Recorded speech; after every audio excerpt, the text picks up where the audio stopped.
BJP के नेता राम कदम जी इस वक्त हमारे साथ फोन लाइन पर। राम कदम जी, क्या कहेंगे इस पर आप? देखिए, देश की सर्वोच्च न्यायपालिका ने ये श्रीमान महाराष्ट्र के मुख्यमंत्री एकनाथ शिंदे जी को बहुत बड़ी, एक तरह से देखा जाए तो उनकी जीत है, क्योंकि उद्धव ठाकरे जी चाह रहे थे उस पर कोर्ट की ओर से रोक लगे, पर कोर्ट ने पूरी तरह से, न्यायपालिका ने रोक लगाने से इनकार कर दिया।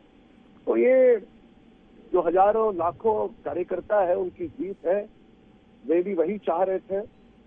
और उद्धव ठाकरे जी अब जो बच्चे कुछ विधायक हैं जी, वो उनको छोड़ करके न जाए, उनका सस्पेंशन न हो। राम जी, उद्धव ठाकरे तो लगातार ये आरोप लगा रहे हैं कि ये सब साजिश आपकी है, बीजेपी की है। उनके पास दूसरी क्या दलील है? आरोप प्रत्यारोप करना, आलोचना करना, झूठी दलीलें देना, सुबह शाम पत्रकार वार्ता करना, यह छोड़कर उनके नेताओं के पास और क्या दलील है? जो आदमी अपने खून के रिश्ते के भाई को नहीं संभाल सका, खुद का भाई उनको छोड़ करके चला गया, एक स्वर्गवासी भाई की पत्नी उनको छोड़ करके चली गई, जो भाभी जी है, उनके पूरे परिवार वाले लोग छोड़ के चले गए। यहाँ तक नहीं, जिन्होंने स्वर्गीय बाला साहब ठाकरे की सेवा की, उस सेवक तक उद्धव ठाकरे जी को छोड़ के चले गए। जो आदमी अपने घर के लोगों को नहीं संभाल सकता, अब क्या उसकी भी, उस बात की भी वह यह दलील देंगे कि उसके लिए हम भी जिम्मेदार हैं? तो राम जी, इसका मतलब ये उद्धव ठाकरे की आप कमी मान रहे हैं या आपकी रणनीति की से जीत मान रहे हैं कि आपने सेंध लगा दी, शिवसेना को तोड़ दिया, एकनाथ शिंदे को अपनी तरफ कर लिया, उद्धव ठाकरे को अकेले अकेले क्या? जी, पहली बात तो बड़ी स्पष्टता के साथ बता दूं, यह उनकी अंदरूनी फूट है, और वह फूट की वजह है स्वर्गीय बाला साहब ठाकरे जी के विचारों को त्याग देना, कांग्रेस और शरद पवार के गोद में बैठना। इसलिए इससे हमारा कोई लेना देना नहीं, दूर तक। नंबर 1। नंबर 2, अगर उनके लोग हमारे पास आते हैं और हिंदुत्व की विचारधारा लेकर के आते हैं और विकल्प करके हम सरकार बनाते हैं, तो उसे, उनकी फूट को हमें नहीं जोड़ना चाहिए। उनकी फूट ये उद्धव जी के खुद के कारण से हुई है, और वह कारण केवल मात्र 2 है।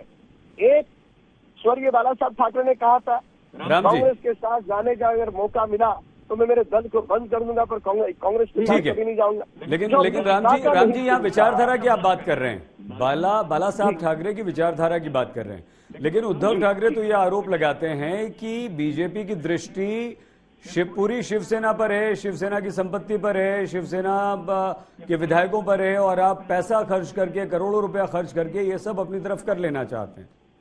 देखिए, आपके आज तक में भी आपने जितने अभी शिवसेना विधायक है उनके इंटरव्यू दिखाए, मंत्रियों के इंटरव्यू दिखाए, दिल से बताइए, आज तक इतिहास में जहां पर सरकार है और सरकार के कैबिनेट मंत्री छोड़ के गए, ऐसा एक उदाहरण है देश में? एक भी उदाहरण नहीं है। तो उद्धव ठाकरे जी को उनके कैबिनेट मंत्री छोड़कर क्यों गए? और वो यही बोल रहे थे कि इस व्यक्ति के पास हमें मिलने के लिए टाइम नहीं है। ठीक है जो व्यक्ति राम जी, अपने राज्य के मंत्रियों को नहीं मिलता तो लोगों से क्या मिलेगा? राम जी, क्या भविष्य में शिंदे गुट, राम कदम जी, लोग उन्हें छोड़कर चले गए? सुनिए तो राम कदम जी, भविष्य में शिंदे गुट और बीजेपी एक होंगे, शिंदे गुट मर्ज होगा आप में?